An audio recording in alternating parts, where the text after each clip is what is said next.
Take a look at this macro footage. These gelatinous clumps might look like tiny bubbling cauliflowers, but they are highly complex biological structures. They are a living symbiotic colony of bacteria and yeast, known as kefir grains. Modern science can map the human genome and synthesize artificial meat, but laboratory researchers still cannot create a kefir grain from scratch. To get one, you need an existing one. If you map this out on a biological family tree, every single kefir grain actively fermenting milk on Earth today traces its lineage back through the exact same unbroken chain of living microbes. Look at the rugged terrain of the Caucasus Mountains in this photograph. Over 2,000 years ago, nomadic tribes living here discovered that milk stored in animal skin bags fermented into a tangy, nourishing drink. They revered the mysterious grains responsible for this transformation, calling them the grains of the prophet, a divine gift they believed granted extreme longevity. Because these microbes were viewed as literal magic and a source of health, the local tribes hoarded them as sacred wealth. They kept the biological secret entirely isolated from the rest of the globe for centuries. This photograph shows Dr. Ilya Mechnikov sitting at his laboratory desk.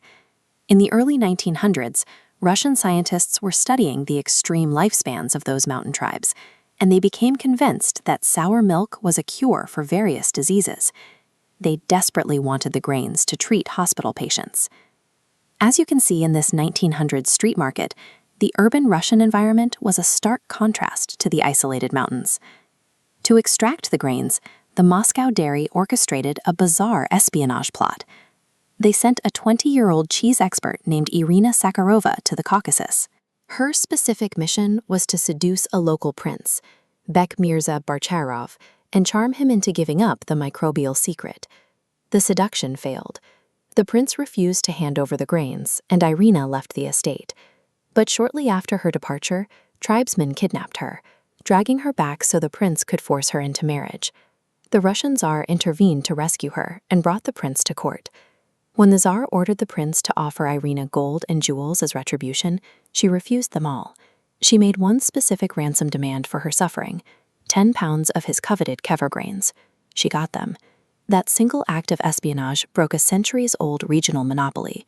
The Tsar's order sparked a massive production effort in Russian sanitariums, eventually spreading these living cultures to grocery stores and kitchen counters worldwide.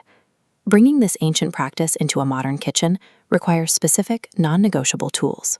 First, you have to use glass or food-grade porcelain vessels. Fermentation produces lactic acid, which drops the pH level significantly. If you use metal containers, that acid will corrode the surface and leach metallic ions directly into the culture, killing the microbes.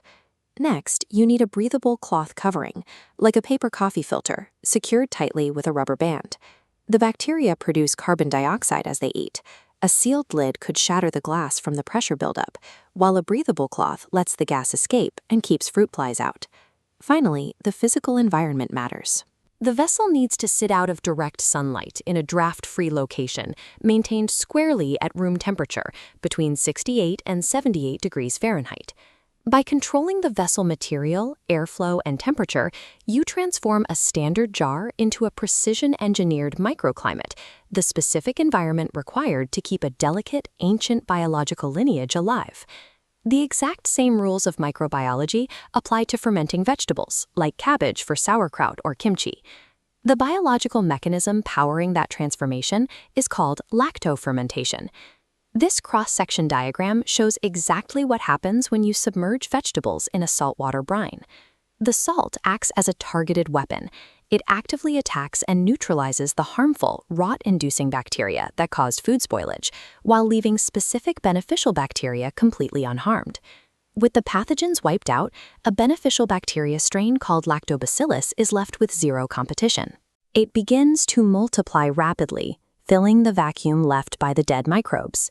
The thriving lactobacillus consumes the natural sugars present in the vegetables and outputs lactic acid. That acid rapidly lowers the pH of the liquid, locking the food in a preserved, edible state for months. Because this process creates a densely packed dose of live probiotics, beginners should introduce these foods into their diet slowly, about 1 to 2 tablespoons a day, to prevent temporary gastric distress and bloating as the gut microbiome adjusts. When you prepare a batch of sauerkraut, you are essentially outsourcing your food preservation to a highly specialized microscopic workforce. Because fermentation is literally the practice of farming live bacteria, creating poor conditions means you will cultivate dangerous pathogens instead of beneficial probiotics. Success requires rigorous hygiene. You have to wash your hands thoroughly and meticulously sanitize every piece of equipment before you begin. You also have to follow strict cross-contamination protocols. Raw ingredients, especially raw meats, must always be kept entirely separated from your fermentation workstation during the entire preparation phase. This side profile diagram reveals the golden rule of vegetable preservation. The liquid brine acts as an impenetrable oxygen shield. If a stray cabbage leaf pokes above that line and hits the air, aggressive mold forms and ruins the batch. Food safety in fermentation requires active environmental manipulation. You are rigging the battlefield so that the beneficial microbes have a structural advantage and win a territorial war against the pathogens. If that territorial war is lost, your senses will warn you. A failed ferment will display obvious visual cues, like unusual streaks of color or fuzzy surface mold growing on the liquid. Your nose is an even better defense mechanism. A healthy, safe ferment will smell pleasantly yeasty, but a dangerous ferment will smell genuinely putrid and must be discarded immediately. Following these safety protocols connects you directly to the traditions of those Bronze Age shepherds in the Caucasus. Practicing these clean, methodical habits provides a tangy, probiotic-rich snack and preserves a link to a nomadic culture that stretches back millennia. By cultivating these cultures on your counter, you step into the role of caretaker, continuing an unbroken, living microbial legacy that spans thousands of years.